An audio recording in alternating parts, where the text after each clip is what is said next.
Live from New York, this is the Harvey Hour. My name is Nathan Harvey, and as always, I'm joined alongside my dad, Stephen Harvey. How you doing today on this Monday, what I call Monday no fun day? Nobody likes Mondays. How you doing today? Yeah, it's pretty much over Monday, so I'm fine. I'm happy. Okay, no, fair enough. Looking forward to the show. I got some really good topics here. Absolutely. All right, let's. A lot of action happening now in the NFL. Yeah, I was about to say, let's jump into that action. Basically, what we got going on right now is Derek Carr. Breaking news: Derek Carr signing a 4-year deal with the New Orleans Saints. $150 million on a 4-year deal. 100 of it fully guaranteed. So based on this news, we talked about different situations on where Derek Carr is potentially going. So what do you think about this? Do you think Derek Carr it would be a good fit with the New Orleans Saints? Yeah, I think that Saints got a pretty good deal, actually. Right? You look at that contract. 4 years, 150. The 100 guaranteed, they could get out of it for $100 million. So I think I thought he would get more than that personally. Really? Yeah. Why? Well, he's got good stats. I mean, he's suffered from being on a team that was not very good for most of his career, and had a revolving door for coaches and offensive coordinators. So I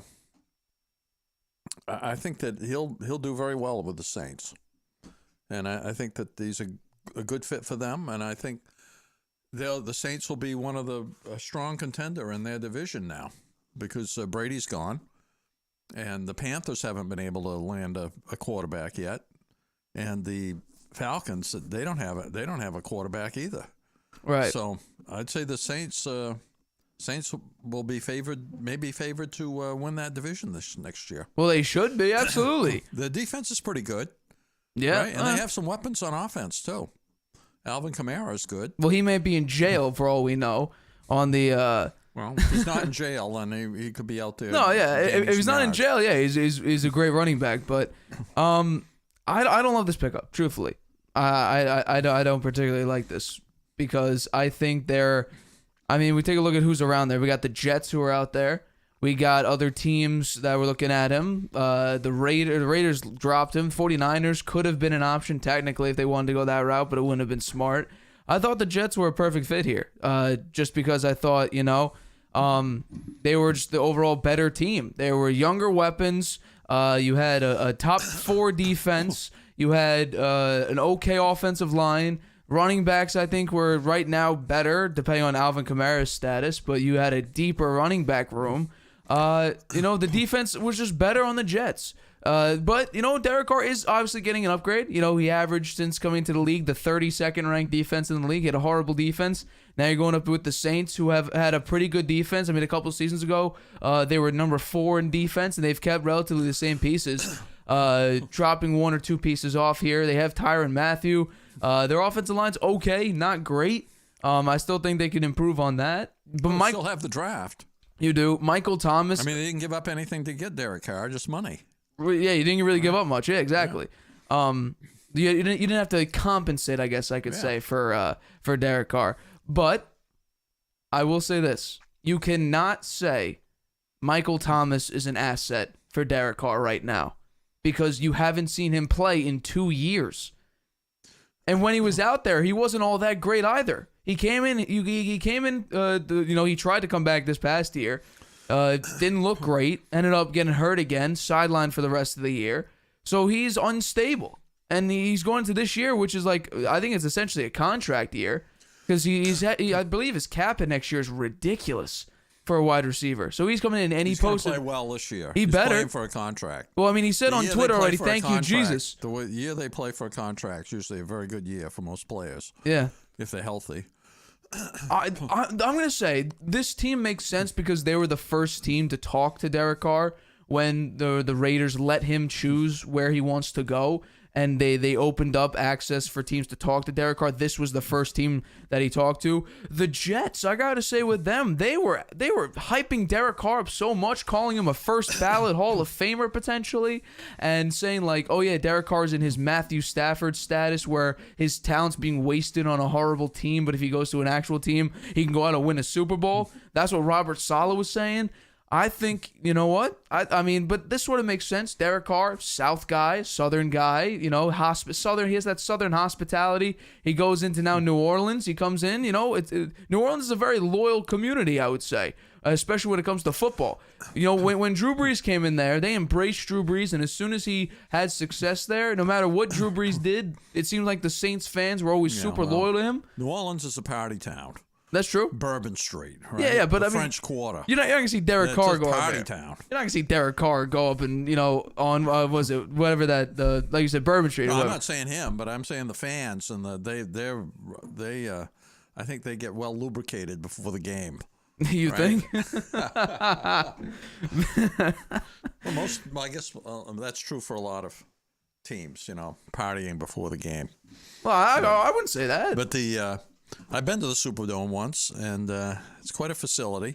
It's not far from the party zone. So, you know, you can party for a while, and then you can walk over to the stadium and enjoy yourself. So there you go. I think that Saints fans will be pretty happy that they got Derek Carr. I would say so. I mean, it's an upgrade over. Plus, they got him under $40 million a year. This was 37.5. I think it's broken down. The $100 million fully guaranteed is interesting. Yeah, because that hurts Lamar Jackson a little bit, I think, in his quest. Well, it's not a main topic I'm going to talk about, but later on in the show, there have been a little bit of an update on what the Ravens are going to do, and we mentioned actually the potential of them doing this certain situation. I'm not going to hint to. I'm going to sort of tease it for later in the show, but Derek Carr, 4 years, $150 million. I can't say I'm that surprised, honestly, because that was sort of the range I think that they were going for, about $37.5 million, give or take. But Jets may be sorry they didn't try harder to get him. The Jets are in a weird situation right now because if Aaron Rodgers comes back, and the report is the Packers will welcome Aaron Rodgers if he tells them, I'm going to be all in for this season and next season. They would, or at least this season, they would welcome him in open arms. But if Aaron Rodgers is not fully committed... That's a change. I heard they wanted to get rid of him. No, I mean, well, think about it. If Aaron Rodgers is not all in, right? If he's half in, the Packers don't want him. Well, what's he going to say? If he's not in. He's going to say, hey, I'm half in. Take me back. He's not going to say that. No, he's going to say, I'm all in. Here's the thing, no. The report is with the Packers is that the days of Aaron Rodgers, making or forcing them to make decisions on personnel, that's over. Aaron Rodgers will not be, saying, go get me Randall Cobb, go get me so-and-so. That's over. Aaron Rodgers now needs to go to them. The Packers don't need to go to Aaron Rodgers and beg him to come back. Rodgers is going to need to come to them and say, I want to play for this team this year. So that's the big difference there. So when you go into this team, the Jets are going to need to, first of all, figure out what they're going to do. I still think right now I would take Jimmy G over Aaron Rodgers for the Jets. Because guess what? Jimmy G is a younger quarterback.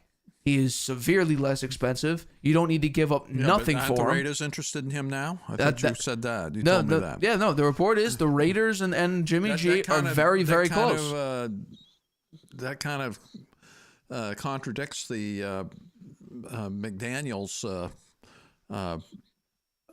interview where he said we're going for a young quarterback for a long term. I mean, what Jimmy G's what? Jimmy G's 33 years old, something like that. So he's not young. He's had a 9-year career, but it's like I guess it could be 33. He sat on the bench for the first 4. And the problem with that is that he wasn't healthy. He hasn't been healthy. He's been healthy for 2 years of his career, which that's the big if, and that's the whole problem with Jimmy G. So. We're talking about this. The Jets may be in a weird situation because just hypothetical situation. Derek Carr is now gone. Okay? Yeah. Then you have Aaron Rodgers staying with the Packers. Right. Let's just say that. And Jimmy G goes to the Raiders. Yeah. You are now left with Andy Dalton, Jameis Winston, and Baker Mayfield on the open market. Well, Lamar Jackson, maybe. Lamar Jackson's a maybe.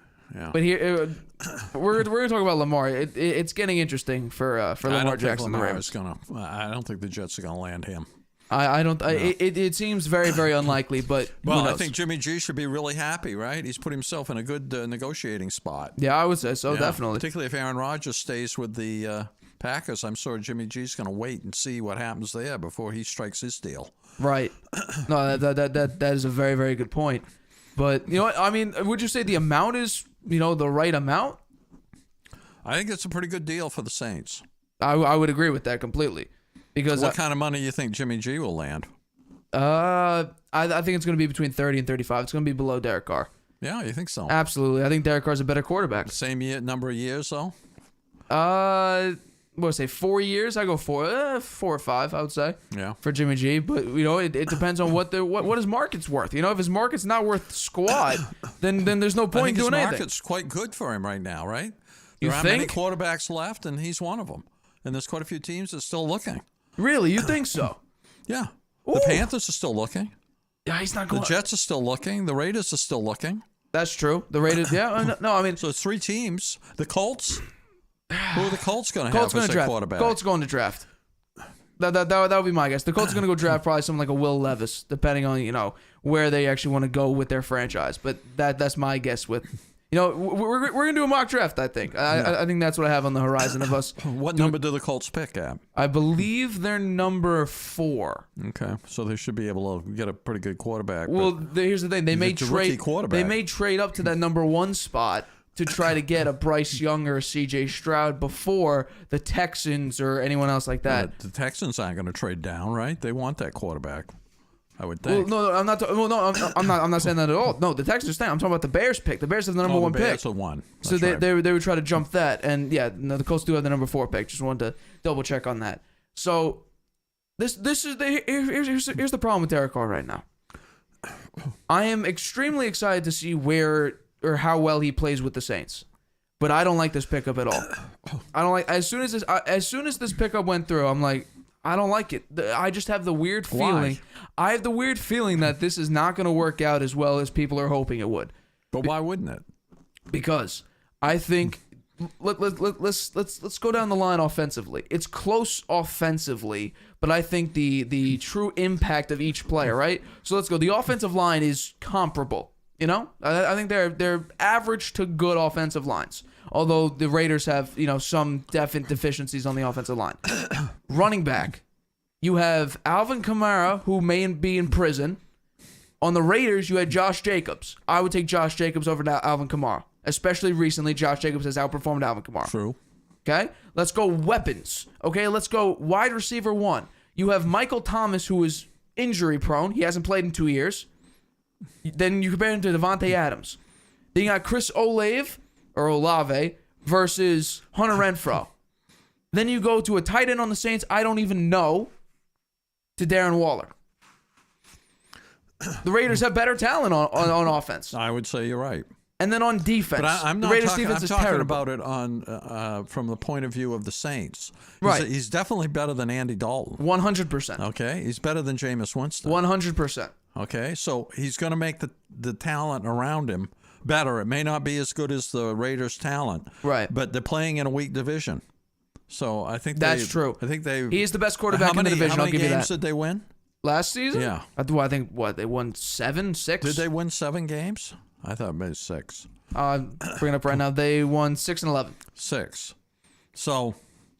Are you talking about the Saints or the Raiders? The Saints. Saints won 7. The Saints won 7 games. Carolina, New Orleans, and Atlanta all won 7 games.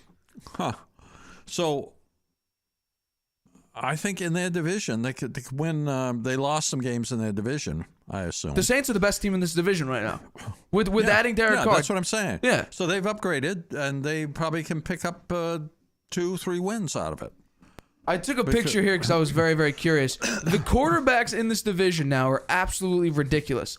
Take a look at this. The QBs in the division are Derek Carr, Jameis Winston, and Jake Luton. Jameis Winston will probably be released due to cap-saving reasons because, once again, the Saints have one of the lowest cap spaces in the NFL. That's another reason why. You're not going to be able to surround him with talent as much as you would hope to unless you move a bunch of pieces around.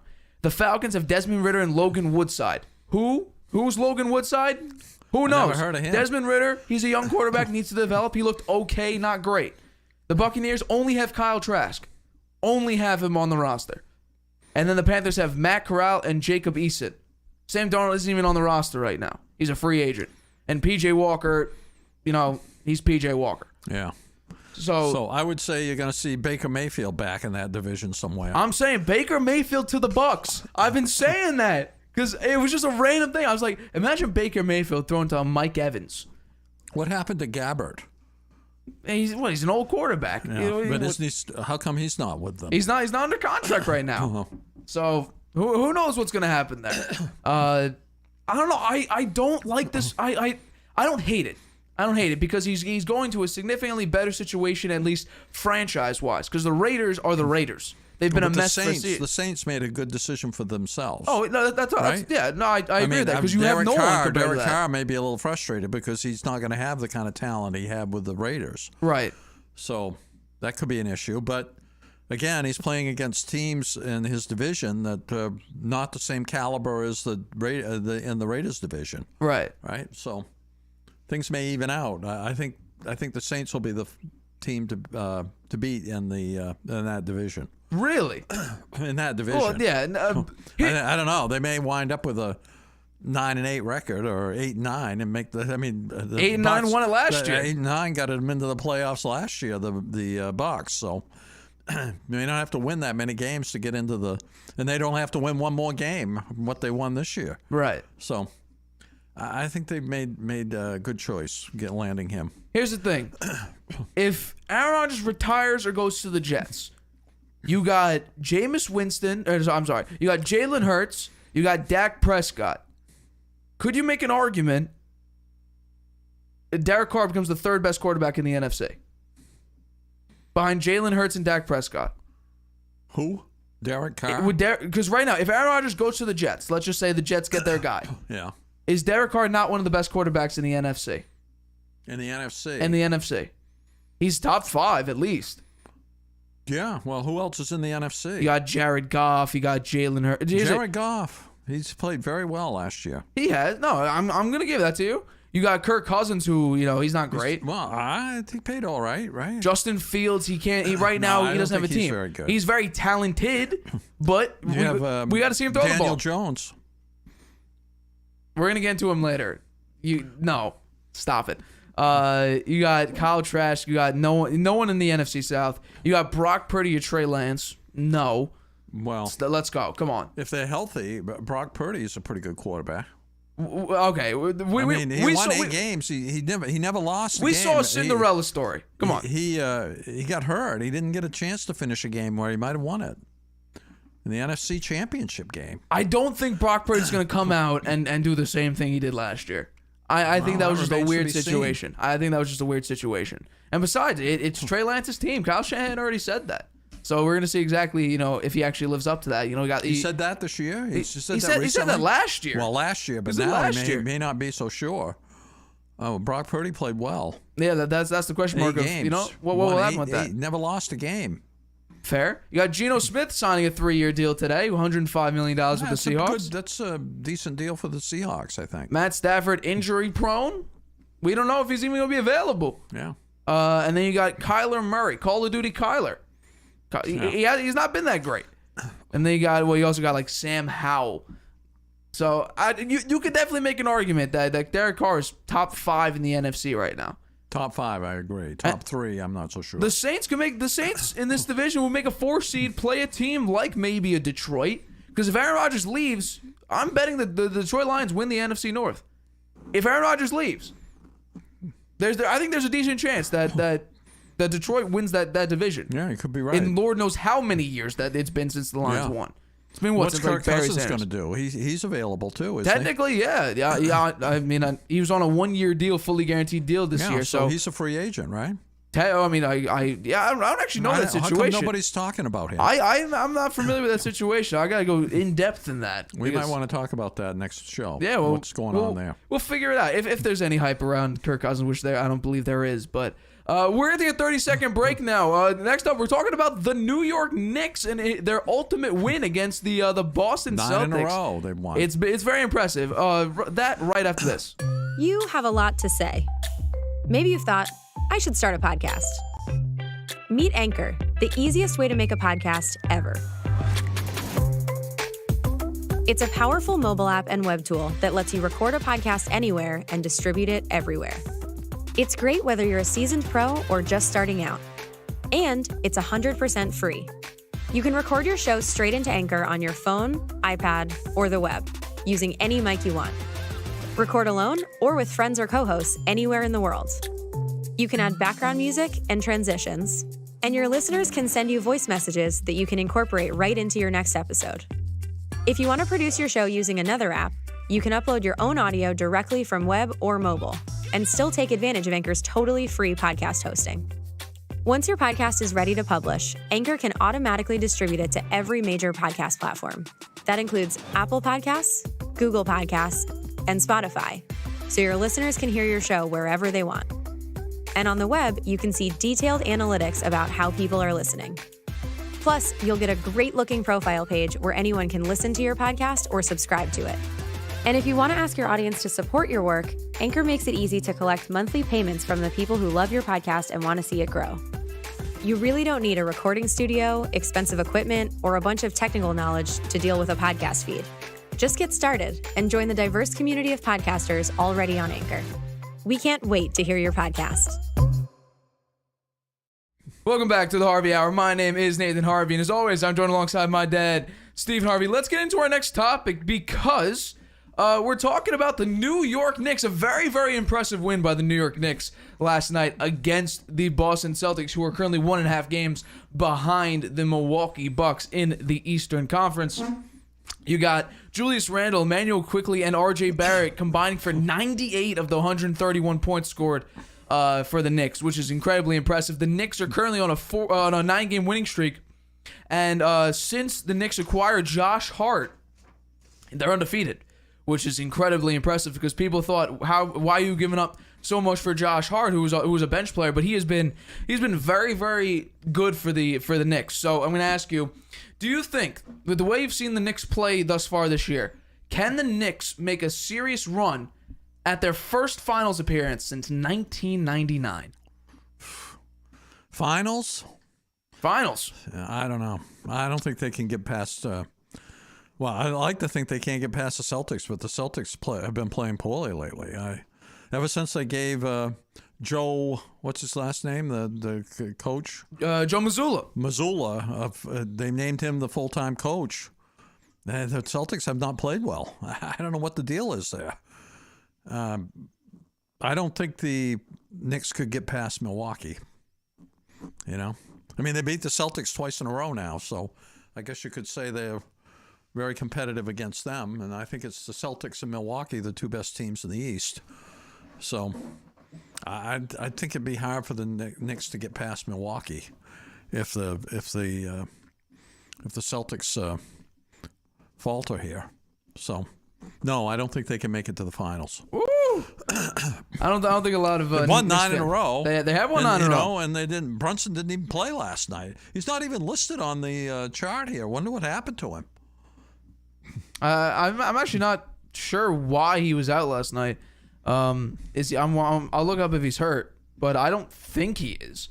Let's see, injury status uncertain for tonight's game against the Hornets. I'm trying to figure out if he was questionable for what. Unclear. Oh, it was a right ankle injury late in the third quarter in the Heat game, but it's unclear how he even suffered the injury. Huh. So who knows what's going on with that situation? Julius Randle's having a very good season. Excellent season. I'm not surprised by how good he's playing, though. I don't think that the Celtics thought that Quigley was going to score 38 points last night. Right. You know? So, I mean, you look at the stats. The Knicks had 54 rebounds. The Celtics had 54 rebounds, so there was no advantage either way that way. The Celtics had 27 assists. The Knicks had 17, so... You know, the Celtics were distributing the ball better, and the steals, the Knicks had 7, the Celtics had 8. It was a very close game. Blocks, the Knicks had 4, the Celtics had 5. Turnovers, the Celtics had 16, the Knicks had 2. Now there's the difference right there. That's the difference. Personal fouls. The Knicks 27, the Celtics 28. So the difference is in the turnovers. How come the Celtics turn the ball over so much? This has been a problem for them for a while now. And they don't play as good a defense as they did last year. That's and I fair. guess that's somewhat on the coach, you know. And his coach is this is his first year as a head coach. I like the guy, you know, but I think the Celtics have got to do some soul searching here. What's going on? Because they started out like a house of fire. They were way ahead of everybody. Now they're kind of fading in the down the stretch here. Not good. It is weird to see that, you know, the Celtics sort of, I wouldn't say fall apart, but they're nowhere near, you know, where they were last year, at least defensively, like you said. I think we actually have a graphic up right now where, let's see, can we change to the scene? Their other point guard didn't play last night either. The Celtics point guard. What's his name? Number 13. Oh, you're talking about Brogdon? Yeah, Brogdon. What happened to him? Not sure, but He's not even listed here either. Hey, look at this. The bench. They only had 3 bench players last night that played. That is weird. But the Knicks over this 9-game winning streak, the last 9 games, they're 9-0, scoring almost 125 points. They're outscoring their opponents by about 13 points a game, which is impressive. They're dominating teams, and they're shooting over 50%, which is absolutely ridiculous. The Knicks are a young team, and you know I got to give a lot of credit to Tom Thibodeau. He's doing a great job. He's doing a great job. No doubt about it. It's very, very impressive seeing, you know, where exactly the Knicks will be, because that's the thing that Tom Thibodeau does, is that he works his team very, very hard in the regular season. Can he translate that to the playoffs? That is yet to be seen, because he did that, a couple years ago with when they made the playoffs, and they got, I wouldn't say sweat. They lost in 5 to the Hawks. The Hawks went on to go to the Eastern Conference Finals, I believe. Yeah. But I mean, that was a Cinderella story by the Hawks. They were not as good of a team as you know they actually performed. I think that was just a weird situation. Yeah. And the Knicks just did not they fired their them. coach, the Hawks. Yeah. Well, I think that was more so Trae Young saying, "Yeah, get the hell out of here." Supposedly, reportedly. Yeah. But here's the problem I have with. Well, actually, it's not really a problem. You know, people are saying, "Oh my God, Julius Randle's playing so well this year." We've seen this for a couple years now with Julius Randle. The problem, or I guess the situation with Julius Randle was he wasn't as consistent with it as he is now. That was the thing. He wasn't as consistent as he is now, and I think that's the huge thing. Last year, he didn't have the kind of point guard that he has this year. That's fair. Brunson. That's fair.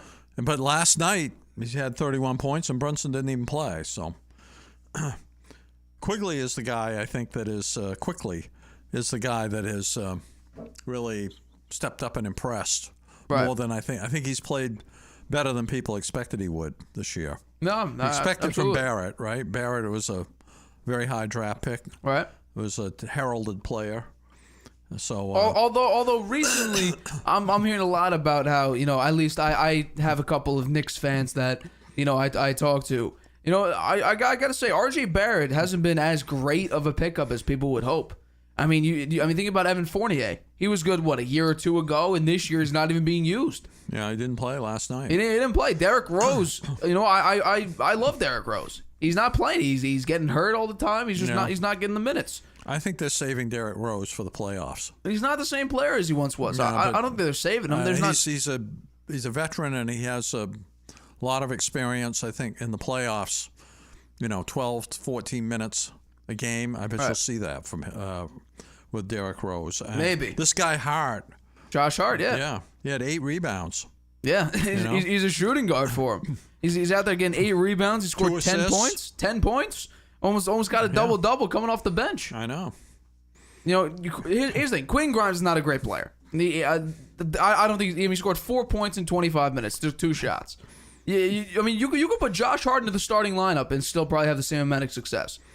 And take a look at the Celtics right now. Jason Tatum's out was it today? I think they're playing tonight or tomorrow. He's out for tonight's game, along with Al Horford, who's also out. Robert Williams. Jason Tatum's dealing with a knee injury that he got because I think Josh Hart actually stuck his backside out, and Jason Tatum tripped over him. So I guess it's a little bit of a dirty play, but that's not good for the Celtics, man. They need to start winning some games here. Yeah, I mean, Joe Mazzulla says that he's not worried in the least about maybe the losing streak. But here's the thing when it comes to the Celtics. Actually, it's the Celtics and the Knicks. When I take a look at the Knicks, right, I feel like they can go up against the Celtics, who I think they're the most talented team, and I think they can do really well. But then they go up against the Milwaukee or even the Philadelphia, and I don't think they perform nearly as well as they do. It's the centers for those teams. Right. Giannis and Embiid. Right. Right? Those guys are... I think that the Knicks have a hard time matching up against those guys. Anybody does, actually. Right.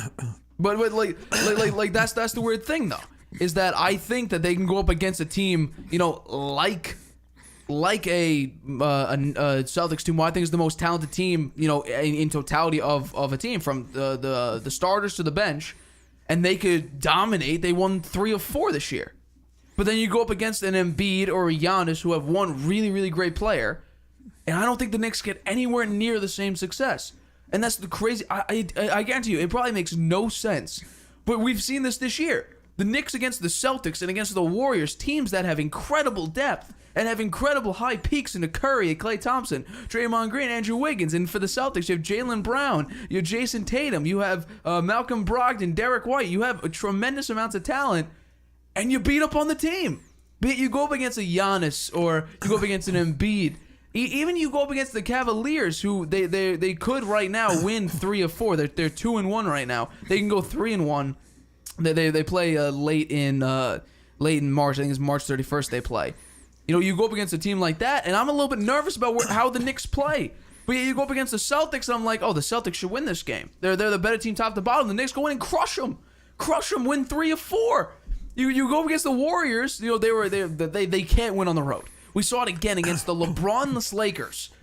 And Curry was back. Curry, Klay, Draymond. Wiggins needs to come back. Even Andre Iguodala was getting a decent amount of minutes, and he's supposed to be just a leader. Well, it's just Curry's first game back, right? And he put up 27. He scored a bunch of them. He didn't shoot very well. Maybe the chemistry is not quite there yet. Maybe a couple of games to really get in the groove there. Maybe. But what I'm going to say is that I think you got to watch out for Phoenix. Right, that's a good point. Phoenix is looking very, very good. Look at Durant. He's first 2 games back. He's been great. Yeah, no, I completely agree with that. They won both those games, right? Yeah, they could go undefeated the rest of the season. Durant is one of the most consistent players I've ever seen. Throughout his entire career, he's averaging about 27 points. In 2 games with the Suns, he's averaging about 27 points. He's a very, very efficient shooter. He took 17 shots. He scored 37 points. I mean, the efficiency is ridiculous. If you think about it, right? You take 17 shots, each of them are a 2-pointer. You have 34 points. He scored 37 points. Just think about it. Obviously, there are free throws in play in there, but just think about how that works. You take 14 shots, you score 37 points. I don't have the number in front of me, but just thinking about the amount of shots you take compared to the amount of points scored. That's what I say. You put up Kevin Durant in a 1v1. You have a 1v1 tournament in the history of the NBA. I think Kevin Durant wins it over everybody, over Jordan, because he's 7 feet tall, so he just shoot over Jordan, even though Jordan was a tremendous defensive player. Just shoot over him, because he's one of the most efficient shooters. You had Kevin Durant. Well, I think what Booker is playing great too now. Having him back's good. That helps him. Having Durant there helps Booker a lot. Yeah, it takes the double team away. And he's capitalizing on it. He's been scoring a lot of points too. And I think having Phoenix, the point guard too, Chris Paul. I think Phoenix, they got a lot of talent there now. The center is very good. I'm doubling down. The Suns are not going to win the NBA. They're not even going to make it to the NBA Finals. Oh yeah, because I think Chris Paul just can't get it done. For some reason, Chris Paul cannot make it. Who do cannot you win like the NBA Finals Finals on the West. In the West, let's see. Here's the thing. I don't trust Denver. I do not trust Denver in the least, because I think it's Jokic and who. People love Jamal Murray. He's not a great shooter. They love him for the bubble. He was putting up 40 points. It was him and Spider going up against each other. And then we see Jamal Murray now. He's not as great of a shooter. Memphis, John Morant, he's getting investigated by police right now. They have a video of him showing a gun. Yeah, he was in a nightclub. He flashed a gun. With this guy? What's wrong with his head? He's right now going down a weird path, and right now he's stepping away indefinitely from Memphis, so Memphis is going to drop off. The Kings don't play any defense. The Warriors, I feel so weird for them because they're getting all this talent back, and they're just not performing well.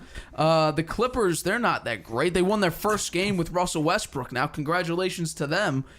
Dallas, I don't trust the chemistry. So, just by process of elimination, you may be right. Phoenix may make it. But for some, I think it's going to be a weird playoffs. I really think it's going to be a weird situation for this. And then the East, I still think I would love to see the Knicks make it. I would love to see that because they have been such a horrible franchise for the past decade. It has been bad to watch. More than a decade. Well, no, they had that great season with Carmelo, one of Carmelo Anthony's last seasons with the Knicks. He was an all-star. They had some good seasons with Pat Riley as head coach. Yeah. They made it to the finals once there and choked. It's been almost 20 years since they made it. It's been almost, 30 years, since they made it. It's been, we're in 2023. It's been 26 years since they last made the NBA long Finals. Time. So it's a weird situation. It'd be big if they get in a run and they get close anyway. Yeah. The place, New York will go nuts. They've been waiting so long. Yeah, absolutely. I mean, the Nets They're are loyal fans too. The Nets were supposed to do that with Kyrie, with KD, with James Harden. They were supposed to make this massive run. They were favorites for a couple of years. They never played together much. It was someone horrible. was always hurt. Yeah, everyone was dealing with an injury, so it's a weird situation. But the Knicks can make a run. I still think the Celtics, they're in a weird situation. Like I said, tremendous talent top to bottom. Recently, they just haven't been doing well. But I do think they can go 7 with Milwaukee and win again. Yeah. I think they can make it to the finals, but they need to. You up against the Sixers? The Sixers, I think, are I don't great. think the Sixers are going to make it. Cleveland's quick. I don't think they'll make it. The Celtics play Cleveland very, very close, though. So I do think Brooklyn's going to drop. Brooklyn is falling off the edge there. Miami's the 7th seed. Atlanta's the 8th seed. Toronto's the 9. Washington right now is in the play-in tournament at number 10. Washington has a chance to make the playoffs. So I'm going to take this. I'm going Celtics. I have this. I don't think this. I think the Celtics will win the NBA Finals. You do? Because I cannot see this, based on just the process of elimination, the Suns will make the NBA Finals. They should. And I think top to bottom, Jason Tatum against Kevin Durant on defense.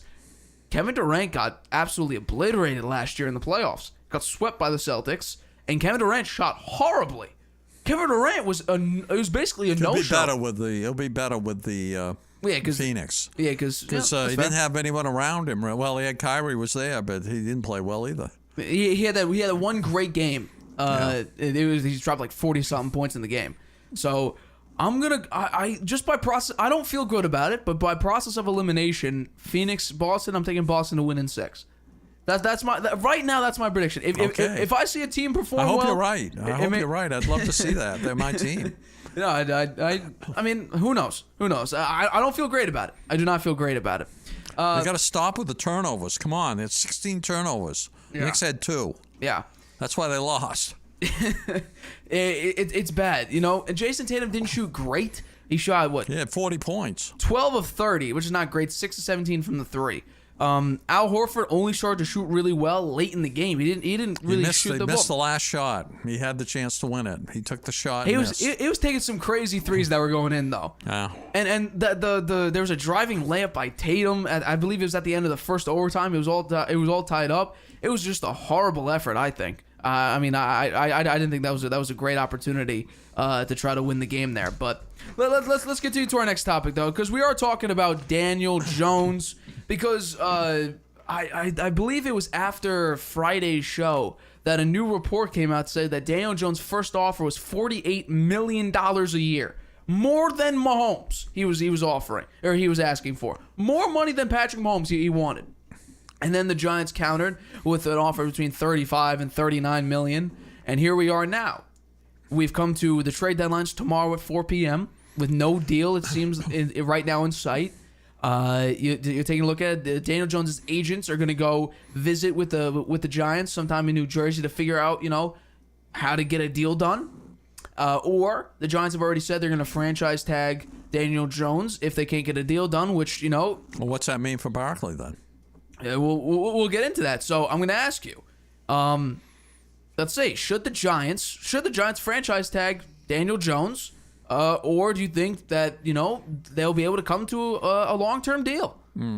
How much money would they have to pay him in a franchise tag A situation? little over $32 million. $32 million? That's fully guaranteed. They might do that, but I don't think they're going to because they're going to do that for Barkley. I think they hang on to him. They'll franchise tag him. They want to get a deal done with Daniel Jones for a long-term contract, and I bet you he'll be just a little north of $40 million, and Daniel Jones will take it. That is ridiculous. I think that's what's going to happen, though. That's my prediction. That may happen, but that is absolutely. We're talking about a guy for the first 4 years, first 4 years. They denied his 5th-year option, or first 3 years technically. This was his 4th year. The guy looked horrible. Think about it. He had 15 touchdowns this season. 15 passing touchdowns. He presented himself that he's worth more than Patrick Mahomes. The dude is called a bust. And he's not going to get a $500 million contract. No, he wanted $48 million a year. Mahomes getting $45 a year right now. No, well, over the course of his whole contract, he's getting $500 million. I know, but think about it though. Mahomes $500 million. No, I understand. Huh? Like that. That's crazy. $500 million. But think about it though. Mahomes is making less right now. Right now, he's one of the lower paying elite quarterbacks. And Daniel Jones is saying, "I'll take $48 million a year, please." $48 million. How many years did Daniel Jones ask for? What it's looking like, it's looking like 4 years, $40 million a year. That's a long way from $500 million. He ain't worth it. All due respect, Daniel Jones played very efficiently this season, but here's the problem: you denied his 5th-year option last year. I said this at the end of last show, where I said that Brian Daboll came in a year late because right now you come into the season. Last season, you would determine whether you want the 5th-year option or not. If Daniel Jones played great last year, you say, okay, we take the 5th-year option. Let me ask you and this. be in the situation now. Let me ask you this. What do they do if they don't land Daniel Jones? I said this on the show. Look at Anthony Richardson from Florida. He right now, according to I believe it was the Next Gen Stats or PFF or something like that, he was the most athletic person at the combine. He broke records for vertical jump, broad jump. I mean, the dude is an athlete. He's a very, very good athlete. You need to be a good vertical jumper to be a quarterback? He's breaking records. But he didn't throw it much at Florida, though. That's the big question. New York is not going to put up with losing Daniel Jones and going with some rookie. They don't want to see that again. They want to see more playoff football. You're not going to see it with Daniel Jones. I think you will. I think you will. No, here's the problem, though. They can strengthen their team at wide receiver next year. That will help Daniel Jones a lot. Well, they can work on the offensive line a little bit. They can do that. They can re-sign. They can franchise tag Saquon Barkley, so they have him, right? And their defense is pretty good. And they have a great coaching staff. So the chances of getting back to the playoffs, I think, are very good. Well, with Daniel Jones, not without him. Here's what I'm going to talk to you about. That's why he's going to get $42 million a year. That is ridiculous. He is not worth $42 million a year. Right now, if they franchise tag Daniel Jones, which is looking like they will, their salary cap goes from $46 million to $14 million this year. It would knock out any chance of getting a superstar. Any chance of signing. That's why they're going to sign him for a longer-term deal, so they don't have to franchise. It's not looking like that. Saquon's going to be gone. If they franchise him, Saquon's gone. You can't afford him. They're not going to let that happen. They're going to strike a deal with Daniel Jones for a longer-term I'm contract. telling you right now, it's not looking like that. He'll be smart to take that money because I agree with you. He's not the greatest quarterback out there. No, no team outside the Giants are willing to pay him $40 million a year. Yeah. Let alone what he asked for was $48 million. Yeah, he's probably in the top 6 or 7 quarterbacks in the NFC, though, right? Who else? We just went through this. There aren't many great quarterbacks in the NFC. I completely agree with that. Yeah, the NFC is the weaker division, which is another reason Aaron Rodgers should stay with the Packers. You go to the Jets. He'll be the best quarterback in the division then. I mean, in the NFC, if he stays with the Packers, then, for sure. Oh, you think best in the NFC? In the NFC, I'm taking Jalen Hurts number 1. We saw last year; he didn't look too good, but. I mean, talent-wise, he's still up there. He's still sling the football pretty damn well. We'll see if he can do it consistently. But, Daniel Jones, yes, we're talking about a guy who was like a bust for 3 years. He comes in, he doesn't play great, what have you done for me though. lately? And look at this, Nate. Fair? He had a lousy coaching staff. I agree. The coaching was horrible for him the first 3 years. He had multiple offensive coordinators. Right? They brought in a decent coaching staff, and the guy performed well. Here's the thing. He performed well. Who had definitely subpar offensive lines and had a coach almost every single year and didn't make $40 million? A guy on our list today, Derek Carr. Derek Carr played 9 seasons under the worst defense. He played under 6 head coaches. That's why I think the Saints got a great deal for him. I think he was actually worth more money than that. But here's the thing. I would take Derek Carr over Daniel Jones. I would. He's better arm talent. He's less athletic, I'll give you that. But he's a better thrower. No, I don't know why the Giants should have expressed some interest in him to see if they could have had a discussion with him. The fact that Derek Carr signed a deal today hurts any chances of the Giants making this absurdly high deal. Because if you're taking a look at, if you say Derek Carr is even comparable to Daniel Jones, right? You say Daniel Jones is better than Derek Carr. Let's just say that. Derek Carr's getting $37.5 million. You should not be getting $40 million, period. That's a good point. That did set a benchmark. And think about it. Here's the thing, right? I understand Daniel Jones wants to make the bag. If you do, let's say, get $42 million a year, like you're saying, you won't have much to work with outside of that. Well, do you think the Giants will let him test free agency then? I guarantee you. I don't think they're brave enough to do that. I don't think they're brave enough to do that. Brian Dable's too smart. They're not brave enough to do that. If Daniel Jones has relatively the same season this year, I don't think Daniel Jones is going to have nearly the same year, rushing for 700 yards. He threw 15 touchdowns. I think Russell Wilson had one more than him, and it took Russell Wilson until like week 17 to throw more touchdowns than the bathrooms in his house. He had just a few interceptions, though. He didn't have very many interceptions. And that's the big thing. But think about it, though. For the first 3 years, I believe he had 50 touchdowns to 49 turnovers. That is ridiculous. I agree. That is absolutely ridiculous. Again, you have to look at the this body of work. $40 million. The recent body of work. But you can't throw out the rest of his career. You can't say, last year he played great. He benefits from not many other quarterbacks being out there right now. That's another thing. The Giants, it's that or what? Yeah. It's that They're or not going to what? let him go. The fan base will be up in arms if he's not going to be the Would quarterback you still? next year. Let's just say, okay, so let's say you're right. $42 million a year. Let's say 4 years, $42 million. Then they can franchise tag Saquon Barkley. Would you still draft a quarterback? Would you go in and if you had the opportunity at I think they've the 25th in the first pick? round. You wouldn't go in, if Anthony Richardson's available at the 25th pick. You wouldn't get him. You wouldn't get it. Oh, maybe. You gotta have something because think about it. If you sign Daniel Jones and he has relatively a similar year or the same year he does this year, you're not going to be in the running for a great next year's quarterback draft class is great. Caleb Williams and a plethora of I can't name off the top of my head, but you got a lot of talent next year. Here's what I would do, right? I would get a Jameis Winston, Andy Dalton, a Baker Mayfield, bring him in, play him for a season, tank because you can't tank. Go get Caleb Williams. Play horrible to go get Caleb Williams. There was a guy in our comments section that said that isn't going to happen. It's not going to happen, but it would be just a better situation than Daniel Jones, your long-term deal. Daniel Jones is not beating a great playoff team. He beat the 31st ranked defense in the Vikings. You know what? Give him a better receiving core. Strengthen the offensive line a little bit more. If you franchise tag Daniel Jones, which once again, it looks like they will, you're not going to have the money to spend on a DeAndre Hopkins or a T. Higgins or anything like that. You won't have the money. Well, that's why they're not going to franchise tag him. They're going to sign him to a longer-term deal. Then Daniel Jones and his agents need to get off their ass and make some sort of deal that isn't between 48 and 40. Well, they're just starting out high so that they can drive up the bottom offer a little bit. I don't think they're expecting $48 million. That's what his agent said he's worth. Of course, they're going to come out. If you were negotiating, wouldn't you come out with a very high offer? You wouldn't want to leave any money on the table. Yeah, but think about what it's turning into. It's turning into literally we're coming to the 11th hour in the 59th minute. Everything happens at the 11th hour. And it may come to bite you. The big deals all happen at the last minute. It may come in to bite you. You may make $10 million less than what you were hoping for. And actually, in the process, screwing over your own chances at another contract later on after the 4 years. Well, he'd be wise to stay in New York because that's a big market. No one's going to be spending $39 million on Daniel Jones if he hits the open market. No one. He's going for 35 if he hits the open market. And he played good.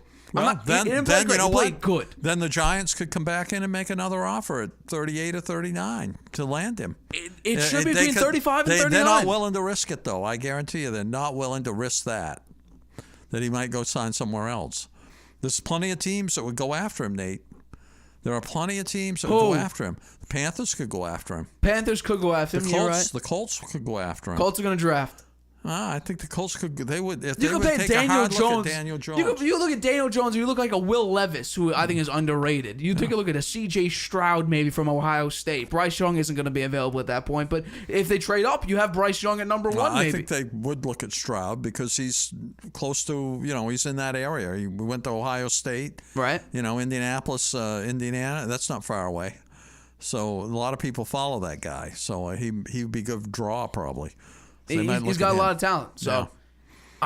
For me, Daniel Jones, it's ridiculous. I'm going to say right now with the way the situation's going, if it's not below 40, if the agents don't and Daniel Jones it's going to be a hair over 40. If here's the thing, if it's below 40, they're going to get a long-term deal done. I think if it's still between the 40 to 45 range, we're looking at tomorrow at a Tuesday at 4. Tomorrow about 12 to 4 p.m. is going to come out saying breaking news. The Giants are franchise tagging Daniel Jones. I think that's going to happen. If they can get a deal done tomorrow before the trade deadline, if they meet, let's say tonight, let's say they're meeting right now to figure out a deal. And if the offer between the Giants is still between 41 and 45, 40 and 45, the Giants are going to be like, no. Derek Carr's a combo quarterback. He's making $37.5 million, and he threw more touchdowns than you. He's been technically, you can compare the situations. The Raiders have been a dysfunctional franchise for Lord knows how long. The Giants have at least been somewhat functional. The owners, you had a bad GM. Gettleman was a bad GM. But you had Jason Garrett. Jason Garrett was a fine play caller. He had large success with the Cowboys. And then Freddie Kitchens is a situation. You had a couple of coaches that were terrible. But just we're talking I would say Daniel Jones did not benefit from the coaching that the Giants He didn't benefit, but the structure of the Giants is still much better than the Raiders. I don't even think he's in the NFL anymore. I don't know what happened to him. The first coach that Daniel Jones Pat had. Shurmur? Yeah, what happened to him? He's not around. Who's calling plays for the Panthers? Is that Ben McAdoo? I think. Yeah, well, he was there too. He was a part of that coaching staff as well. So, but here's the thing, right? Yes, horrible coaches, a bad GM. But the structure of the Giants wasn't falling apart. You were having teammates, go to prison for killing people in car crashes. You weren't having your first round picks and most of your picks but they didn't in a have singular much talent. draft. They have very little talent. The Raiders have had horrible talent. They didn't have much talent. Their defense ranked 32nd. The Giants at least had a comparable defense since Daniel Jones got there. It hasn't been great, but Their been defense average is to good above. now that they've got a good defensive coordinator. Wink Martindale's a good defensive coordinator. That's very he true. made a big difference. No, I would agree with that as well. They overperformed their talent. They were above their talent in the way they played. That's a credit to the coach. It is. Yeah. But that's what I'm saying. Brian Dable's too smart to say that we're going to spend $42 million on a guy that could beat up on a 31st ranked defense, but that's it. You wait and see. I bet they get a deal done. If they get a deal done, how many wins do you think the Giants are going to get? You think they're going to do better than what? They went 9-8 this past year? 9-7-1? You think they're going to do the same as 9-7-1? I think they could get to 10 wins. Oh my God! I do think they could get to 10 wins because they're going to improve the wide receiver core, and they'll probably get another offensive lineman. So we'll see. Here's the thing, right? Daniel Jones he's gonna make $40 million, isn't he? This guy's gonna make $40 million I think so. a year. He's like, if you compare it to the rest of the talent in the NFL, he's not an elite quarterback. He's not raising up a team. Shame on the Giants. They should have given him the 5th-year option. But he wasn't worth the 5th-year option. Yeah. Here's the thing, if Brian Dable came in a year sooner, which was impossible to guess, then they would have given him the 5th-year option and wouldn't have been in this situation because if he played bad, let's say 5th-year option would be this year. If he played this year and played poorly, then we're going to go get a quarterback. Yeah. But now they're saying it's either you franchise tag him, screw up the future for this year, you either sign to a long-term deal and have issues, you have to work around some issues there, or you say, screw it, and just let him go, which is literally, it would be choice Z on the option of choices. Yeah.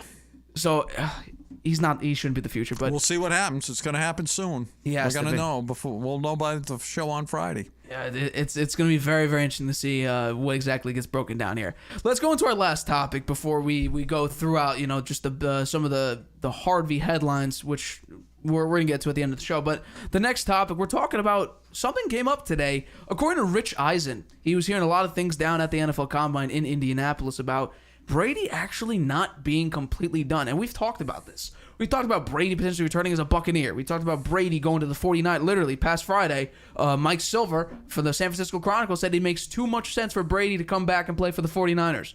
And now you're hearing Rich Eisen hearing reports that Brady is not done and to look at Miami, to not be afraid to see Brady in a Miami Dolphins jersey next season. So realistically, would you be surprised if Brady comes in and unretires for the second time to play for Miami? Well, they're not giving Tua the fifth-year option, right? He's not getting that. I don't think this is his year for that. Health-wise, it's very scary. Because he's had the injuries, right? Right. And I'm not, I think if Miami was an opportunity, Brady would look at it because that's where his family is and he wants to be near them. I think San Francisco is a long shot because of being on the West Coast. But like the reason why they even said that was because his parents were there. It was his team growing up. He loved Joe Montana. He was there at the catch game. It does make a little bit of sense, but the 49ers should have signed him when they had the chance back when he left the Patriots. That's when they should have signed him for him. There are conflicting reports whether or not they even inquired about picking him up. Yeah. Because there was they could have had 2 Super Bowls probably. They could have won 2 Super Bowls, San Francisco. You may be looking. You may be looking at 3. Maybe it could have been potentially 3 straight. Because with the talent that they had, it's been you had Debo, Brandon Ayuk, George Kittle. Yeah, I know. You got CMC. Yeah. And then Elijah Mitchell was a really good running back for them the past couple of seasons. Now you add Christian McCaffrey. Your defense was nearly unstoppable. Yeah. Although 2021, I believe, or was it? It was 20. What season did they have a bunch of injuries? Was it this? Not this past season. The season before, Nick Bosa was out. They were dealing with a bunch of. There was some year where they were dealing with a bunch of injuries that maybe not they would have. They would. But you put your Brady on that team. We're talking about. You talking about Super Bowl favorite. Yeah. They are well into Super Bowl favorites. Yeah. I think there's a decent gap between them and probably the Chiefs, the Super Bowl favorites. But with Miami, I mean, we talked about this early in the show. I mean, the Dolphins literally had to pay repercussions for tampering back in 2019 when Brady was a free agent. No, I wonder what Brady's up to these days. I mean, I heard he was thinking about being a comedian. I don't know about that. I don't know about that. No, I think playing quarterback would be a better option than being a comedian. Taking time off, figuring out how to do being an analyst for Fox Sports for the show. I thought he would just jump to that. I'm surprised that he's deferring that too.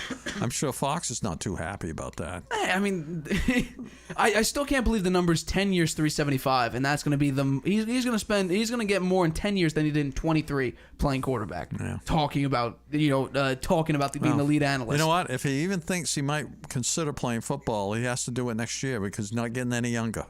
He's going to be 46 years old. That's ridiculous. Yeah. But here's the thing. It's not a horrible idea because Tua. I'm surprised that Miami's not making a pitch for him, actually. Why wouldn't they? They he's have retired. Tua. They have Tua, who's a decent talent. He's a good talent when he's healthy, but he's had 3 concussions now. Right. And they have to be concerned about that. They're not giving him the 5th-year option, so that means that they've got a lot of questions in their mind about him too. Why wouldn't they go for Tom Brady for a year? Why not? I think it's very risky. They have the talent on offense. Their defense is decent. And the division they're playing in, they could win that division, right? They played Buffalo tough, right, both times. So I don't know. I think they missed an opportunity there. They should have gone after him. Yeah, no, I would definitely agree with that. But here's the situation, right? They can't say we're gonna go out and try to get Tom Brady because Tua is a young quarterback. You still have faith in Tua technically. But if they have faith in him, why wouldn't they give him the 5th-year option? Because it's an incredibly risky decision to spend a lot of money on a guy who health-wise may need to retire in his early 20s because he's had 3 head injuries in the span of 3 months, 2 concussions within 20 days. Yeah. No, he took. Technically, that first one wasn't a concussion, but that was a concussion. I can get hated on it for that or whatever. He had 2 concussions in 4 days. Yeah. And then you go 20 days later and he has another one. This dude may need to retire in his early 20s, and his talent is nowhere near. Like, Tua could be a great quarterback under Mike McDaniel. Could be a great. I mean, he looked great when he was healthy this year. Then you see him in the Packers game after he got concussed. He's throwing duds. He's throwing to. He was hurt. He's throwing it to the Packers. He shouldn't have been out there on the field. That's where the medical staff did not do their job. Yeah. Well, here's the thing, though. In that Packers game, they should have never let him play in the first game after he got hurt. Yeah. Right, the first time he got hurt, if they kept him out and then let him take a week or two off, maybe none of this would have happened. Maybe he wouldn't have gotten hurt the other two times. He has a head injury where you see, a lack of gross motor skills. He's trying to stand upright. He's got to be helped by his offensive lineman. 4 days later, you put him against the Bengals. He gets thrown to the turf, and all of a sudden he's seizing up. And that's according to doctors. That's when your fingers, become like this. Emperor Palpatine shooting out force lightning. That's due to severe head trauma. It's your body reacting to that. And then 20 days, you're out due to a concussion for 20-something days. You come back, and then you go up against the Packers. You're throwing it to the Packers quarterbacks like they play for your team in the second half. And you lost the game. That's because he was concussed. Because you're out there injured. Yeah. That's where the medical staff let him down and let the team down. And that's why I think, you can't spend, exorbitant amounts of money. Tua is a talented quarterback. There are some things that need to be refined. But we've seen this. The video isn't up anymore, but I did a draft report. I did a mock draft, and instead of being, objective and saying what I thought would happen, I was more so thinking about, what would be right. And I picked Tua over Justin Herbert. I thought Justin Herbert was I thought going into the draft, Justin Herbert would be a better quarterback than Tua. I turned out, I don't think many people are going to argue with me that right now Justin Herbert is a better quarterback than Tua. Also, strictly because he was injury prone in college. That usually doesn't change. It translates directly into the NFL. If you're injury prone in college, you're probably going to be injury prone in the NFL. And while you can't really control this, you can't control concussions as much as you can. A leg injury, you could put, like for Brady. Brady tore his ACL, he kept the knee brace on his entire career. You could source concussions. You're playing a collision sport. The only thing you really do is say your medical team could be like, yeah, you suffered a head injury, you can't play. The Miami Dolphins medical staff failed Tua this season. Absolutely failed him. Yeah, I agree. Because, you know what? Here's the thing, right? Young players, before they make it, exorbitant amounts of money for being, that type of great quarterback or great player, they're trying to play every single game to prove just how great they are. At some point, you got to come in and stop them from themselves. For instance, this is not really the same thing, but think about this. In the combine today, there was a report of I believe it was an offensive tackle. He did 38 reps of 225 pounds at the combine. Wow. Most of them were done on a complete ACL tear. Think about that. This guy was doing reps of 200 pounds, 225 pounds, 38 reps on a complete ACL tear. He's doing those reps with his legs? I squat something. What was he doing? Bench press? Your ACL won't bother you on a bench press. I think he was doing, was it squats or deadlift? Really? Yeah, I saw it was crazy. Why would they let him do that? They didn't know it was a complete ACL tear. The report was afterwards that it came out that he was doing it on an ACL. Maybe he tore it while he was doing those. Maybe. But with Tua, it's a head injury. We saw with our own eyes. That's the thing, right? People say, they talk about stats. Stats don't tell everything. You got to have the eye test. Well, in the eye test showed you Tua was not right. He was not healthy to play. The medical staff failed him. And now, that's why I think Brady and Miami makes sense. I mean, they already had a large interest in Brady already. Once again, they should have pursued him heavily right after the season before he made a decision to retire. I think it makes it harder for him to come out of retirement a second time. Yeah. Yeah. But that's the one team that could maybe make it happen because it's in Florida. I do think it's either the 49ers or the Dolphins. And it has the talent. It has the talent on offense, the wide receivers. Although the offensive line's okay. The defense needs a little bit of work. But overall, yeah, I would probably agree with that. But I do think if Brady does come back, it would be the 49ers because of his parents and his hometown team and everything like that. Although it wouldn't make sense family-wise when it comes to, his kids. He has one kid who's on the West Coast. He has one kid in New York, right? And then... No, I thought they were in Los Angeles. Did they move? Because originally they were in New York. Maybe, I don't know. I might be wrong. I think you are right. I think they may have moved to the West Coast because they were originally in New York. And then you have his kids with Giselle. Brady was looking at schools in Miami. That's where they're located right now. So it would make sense to be close to your family in one aspect with your kids for Miami, and then with your parents who are growing older in San Francisco. So I think those are the only two teams. But would I be surprised if Brady plays? Yeah, I would. I would be because So would I. Now. Now you thought Brady would, I play thought he would year. stay. I didn't think he was going to retire, but now I think it makes it very hard for him to come back out of retirement. Nah, I would definitely agree with you there. Yeah. But all interesting news. I guess we could just briefly talk about Geno Smith, $105 million in 3 years. It's a good deal for the Seahawks, I think. Yeah, no, I could probably agree with that. And here's something interesting. We talked about this earlier on, a couple weeks ago between Lamar Jackson's exclusive and non-exclusive franchise tag. And you said it would be a good idea. I said exclusive because you don't want to lose him. And you pay him more, so he's a little bit happier, even though it's a one-year deal. You thought it'd be a good idea if he did the non-exclusive. I do. Here's the situation. It's looking like if they can't get a long-term deal done, the non-exclusive franchise tag would be used. Originally, the report was they would use the exclusive.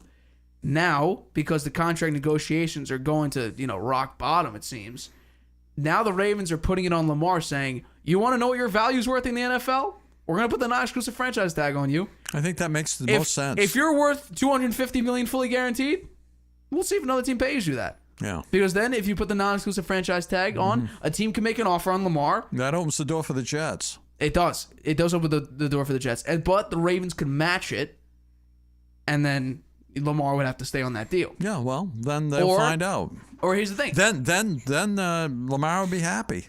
Yeah, no, right? That's the thing. Lamar wants a large sum of money secured. The exclusive franchise tag does not bode well for the Ravens because of the discontent it could create with Lamar. And I think that's the biggest concern. You want to have your quarterback depends on how you look at it. Committed and happy. You want to have a happy quarterback. I agree with that. But no, here's the thing. It depends on how you look at it. You can look at it in the way of they have Lamar Jackson, but then you can look at it your way and say you have Lamar Jackson, but he's not happy because he's on a one-year deal. Yeah. But we're gonna see. I think if they do use the non-exclusive franchise tag, could we be seeing what I said? 6 years, $300 million, 250 of it, $200 million guaranteed. If it was the Jets, it's possible that they would be crazy enough to make him an offer like that. Here's the thing, though. If the Ravens don't match an offer, they get 2 first-rounders in return. So for Lamar Jackson, only 2 first-rounders could be considered a steal. Yeah, but the money you have to pay, the money for the contract, and then give up 2 first-rounders too, that's a lot. It is a lot, but this is the situation we're in. Also, here's another thing. The Titans released Bud Dupree, a very, very good defensive player for them. And the report is they're also shopping Derrick Henry. Really? And there was a clip posted at the Pro Bowl of Derrick Henry asking Matt Judon, how's it like in New England? Yeah. Yeah. I thought you might like that idea. Yeah. So who knows? Derrick Henry, maybe? Also, DeAndre Hopkins is reportedly the trade is a second-round pick, all you need. The Patriots should do that March 15th at 12 a.m. Yeah. Whenever it opens. Get Derrick Henry and Hopkins. We'll be all set. The things you need to trade, although running backs generally don't get first-round picks as trade comp. I mean, CMC got a second-round pick. With Derrick Henry, he's starting to get some mileage on him, but still, but he's a horse. You got Stevenson. It's true. You got both those guys. That would be great. I'm all for it. I'm all in. I thought you might like that. But yeah, it looks like the Titans are blowing up their team, and then the GM is still saying, oh yeah, we're going to keep Ryan Tannehill. They're going to keep Ryan Tannehill. I was surprised to hear that. You're blowing up your entire team. You're shopping your best running back. You got rid of one of, if not your best defensive player, yet you're keeping Ryan Tannehill? That makes no sense to me. I don't understand that. But it's going to be very, very interesting to see what exactly does happen. But according right now, 20 minutes ago, from NFL Total Access, the Ravens are trying, but a deal for QB Lamar Jackson doesn't appear to be on the horizon. It'll be the tag. This is right now. But non-exclusive, I think. As of right now, it's looking like there's no actual terminology on what kind of franchise tag, but that's the rumor that's going to be the non-exclusive franchise tag to show Lamar what he's actually worth. Which, it may be it's a smart move. Maybe a wake-up call. maybe Lamar's not going to get the 250 fully guaranteed. Yeah. Maybe he'll only get 200. Yeah. But if a team's offering him that, hey, I said 6 years, 300 million, 200 fully guaranteed. You're making $50 million a year. 200 of it's fully guaranteed. So it's going to be interesting. But I do think that does wrap it up for us here at the Harvey Hour. A pretty good show today. A lot of news. I love days like this. Right now we're heading to a great season. It's going to be good for a few weeks here. Franchise tags up, and then after the franchise seeing the tag players deadline, move around in the NFL, that will be fun to watch and fun to talk about. Last offseason, it was hectic. You had a bunch of Tyreek Hill. You had Brady coming back. You had Deshaun Watson contract. Devontae Adams moving. Aaron Rodgers' big contract, and that's only at the very tip of the surface right there. Yeah. This offseason, I don't think we'll see as much movement, but maybe we'll see just impact players move. There may be 4 great players move. Who knows? I can't wait to see what happens with the Jets quarterback situation. We'll see how that plays out. Knowing that it's the Jets, they may be in a situation where, once again, their QB situation is their problem, where they screw up again. Could be. Because they had a chance. They're capable of that. They said everything right about Derek Carr. That's the thing. They said you could be a future Hall of Famer for us. You're in your Matthew Stafford phase, where if you come to us, you'll probably win a Super Bowl because you're wasting your talent on the Lions. And then all of a sudden, the Saints come in and say, "Gotcha." Yeah. And that, for a reasonable deal. I think it's a very, very good deal for all parties. Yeah. Derek Carr on Twitter was very happy to be a Saint. Okay. He was on Twitter posting some Saints content. Yeah, so good for him. Also, in other news, Calvin Ridley, he requested to be reinstated. The NFL approved his reinstatement. Effective immediately, he can now start working out with the Jacksonville Jaguars. Wow. Trevor Lawrence from Week 9, he was the best quarterback in the NFL statistically. Add a really, really good piece in Calvin Ridley. Yeah. We're looking at a team that I think is a definite playoff team. Yeah. So I think you're right. The Jaguars look to be back, at least they're not Saxonville anymore, but offensively they look really good. I don't know. The NFL is the AFC is looking so dominant. So dominant. The NFC is looking worse and worse as the days go on. So who knows what's actually going to happen. But that is going to wrap it up for us here at the Harvey Hour. My name is Nathan Harvey. That's my dad, Stephen Harvey. Make sure to join us on Friday, 6:30 p.m. Eastern for franchise tag news. Who knows what's going to happen? More NBA news, MLB news. I guess Justin Turner, you could say, got shot in the face by I think it was a fastball. He had blood. He had a soft tissue injury and a concussion. It was a whole situation, but yeah, make sure you join us in for NFL, NBA, MLB news maybe. But that does wrap it up. My name is Nathan Harvey. That's my name, Stephen Harvey. We are the Harvey Hour. We'll catch you guys Friday, 6:30 p.m. Eastern, right here on YouTube. Bye-bye. Introducing video podcasts on Spotify. Transform your storytelling into a show everyone can watch or listen to. Easily upload your video through Anchor, Spotify's free podcast creation tool. So whether you're showing off a new recipe, interviewing an exclusive guest, or uncovering the next mystery, you can now reach a whole new audience with Spotify. Podcasting just became more than audio. Create with Anchor, watch on Spotify.